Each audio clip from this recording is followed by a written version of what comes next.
2025ல் வந்த debut director ஒரு 5 பேர் வந்து கலந்துருந்தாங்க.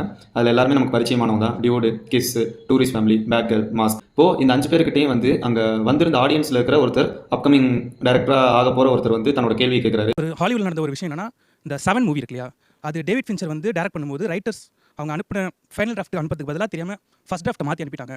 அவர் அதை படித்து பார்த்துட்டு இல்லை எனக்கு இதுதான் ஓகே அப்படின்னு சொல்லிட்டு அந்த ஃபர்ஸ்ட் டிராஃப்ட் வச்சு தான் 7 எடுத்தார். அதனால தான் படம் இவ்வளோ செமையாக இருக்குது அப்படிலாம் நான் சொல்லி கேள்விப்பட்டிருக்கேன். ஸோ நீங்கள் சொன்ன மாதிரி அங்கே வந்து ஆக்சிடென்ட்லாம் வந்து அவங்க ஒரு மித்த பிரேக் பண்ணியிருக்காங்க. ஒரு ஃபைனல் டிராஃப்ட் தான் தூக்கி போய் ஷூட் பண்ணணும் அப்படின்னு சொல்லிட்டு.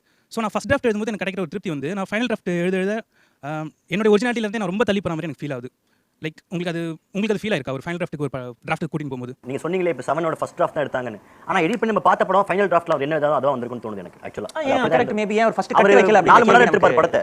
ஆனால் ஃபைனல் டிராஃப்ட் அவர் எடிட் பண்ணும்போது நீங்கள் சொல்லி இப்போ ப்ரோ சொன்னதை எடிட் பண்ணும்போது ஃபர்ஸ்ட் டிராஃப்ட் தான் எடிட் பண்ணியிருப்பாரா? அவர் ஃபர்ஸ்ட் டிராஃப்ட் தான் ஷூட் பண்ணிட்டாருன்னு வைங்களேன். எடிட் பண்ணும்போது அதுலேருந்து ஒரு 5 சீனை தூக்கிட்டு தானே பார்த்துருப்பாரு. ஸோ எடிட் பண்ணுறது ஆக்சுவலாக அந்த 5 டேரக்டர் கரெக்டாக புரிஞ்சுக்கலையோன்னு எனக்கு தோணுச்சு.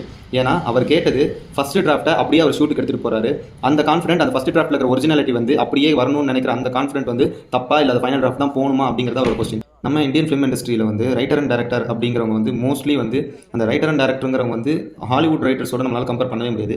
ஏன்னா ஹாலிவுட்டில் வந்து ரைட்டர்ஸ்க்குன்னு தனியாக இருப்பாங்க, உங்களுக்கு வந்து கேஸ்டிங் டேரக்டர்னு தனியாக இருப்பாங்க, டேரக்டர்னு தனியாக இருப்பாங்க, ஸ்க்ரீன் பிளே ரைட்டர்ஸ்னே தனியாக இருப்பாங்க. ஸோ இந்த தனித்தனியாக இருக்கிறவங்களோட மென்டாலிட்டி எப்படி இருக்குன்னா, ரைட்டராக இருக்கிறவங்க அவங்களோட ஃபர்ஸ்ட் டிராஃப்டே சில நேரம் வந்து ரொம்ப பர்ஃபெக்டாக இருக்கும். ஏன் அப்படின்னு பார்த்தா அவங்களுக்கு ரைட்டிங் மட்டும் தான் ப்ராக்டிஸாக இருக்கும், டேரக்ஷனுக்குள்ள அவங்க உள்ள வரவே மாட்டாங்க. அப்பேற்பட்டவர் தான் ஆண்ட்ரூ கெவின் வாக்கர். அவரோட ஃபர்ஸ்ட் டிராஃப்டே வந்து ரொம்ப ப்ரூட்டலாக அந்த கதை இப்போ நீங்கள் பார்த்தீங்கன்னாலும் இந்த 7ஓட கதை அந்த ஃபர்ஸ்ட் டிராஃப்ட், அதாவது எந்த திருத்தமும் ஆகாத அந்த டிராஃப்ட், அந்த கதை அப்படியே அவர் வந்து கொடுத்ததுனால டேவிட் ஃபின்ச்சர் அதை பார்த்துட்டு அவருக்கு அதை பிடிச்சி போய் நான் அதை தான் பண்ணுவேன் அப்படின்னு சொல்லிட்டாரு.